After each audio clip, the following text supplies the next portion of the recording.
Grant Edwards is the GM of wool for PGG Wrightson. You've heard from Don Carson saying that dairy is now worth 30 times more than wool to the New Zealand economy, which is rather bizarre in some ways. When you go back half a century ago, the 1950s and 1960s, wool was our biggest single export.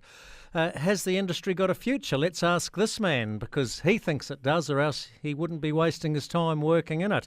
Grant Edwards, it's been a tough season, though, it'd be fair to say. It has been a tough season, and it's still being reflected. We had an auction in Christchurch yesterday, and it's still being reflected there. But to your figures, yes, I understand that the statistics people are looking, or their view is to have to be reasonably stable in that wool market, somewhere between 5 and 600 million returns to the country each, on a per annum. Yeah, let's have a look at what has fared well and what hasn't fared well this season. I note that, for instance, good coloured lamb's wool, obviously the finer wools are doing quite nicely. The real issue is with some of the stronger crossbred wools, and especially with the discoloration we experienced this year. And I know that some farmers sat on their wool with the hope of getting a better price later in the season. It hasn't really eventuated, Grant.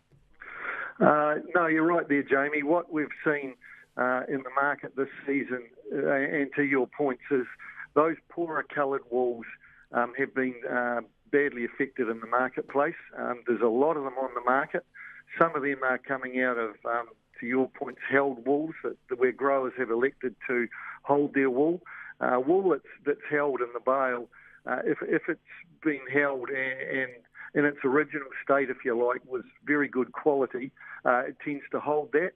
But if it's gone into storage where it's had a degree of yellowing, or quite a degree of yellowing in it, it certainly gets considerably worse the longer you actually hold it. So that's partly due to it, and the other part is that those humid conditions that we saw through November, December have affected the quality of wool right throughout the country this year, and have created quite a bit more yellowing in the wools that we've seen come forward for sale. Wool returns have been very dependent in recent times on China. China's pulled back a bit this season, and it's basically reflected in those export stats.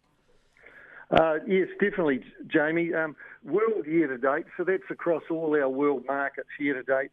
We're back 9.8% in wool that's been exported out of New Zealand, and China itself is back 9%. So I guess from that you would take that China's market is reflective of what's been happening worldwide. In the same token, growers have elected to hold wool, and we've seen more passings, if you like, over the last couple of years than what we've seen in previous years. So, but the Chinese market can, as we all know, right across all our exports, can be quite fickle, and it's world driven.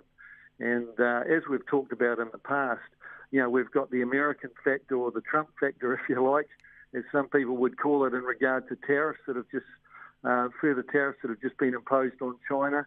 That really has a real large effect worldwide. Yes, Donald Trump casts a rather large shadow worldwide, doesn't he? OK, Grant Edwards, thank you very much for your time. We're coming to the end of a wool season. Hopefully we'll kick off the new one in better fashion. Yeah, Jamie, and one thing I would certainly say to your listeners is we are seeing a steady, strong market and demand for those better quality, better coloured wools. And, of course, the fine wools still remain strong in Australia, which will be reflective of our markets when they come for sale. But certainly those good quality, good types are being sought after. Nice positive note to finish on. Grant Edwards, thanks for your time. Thanks, Jamie, and thanks to your listeners.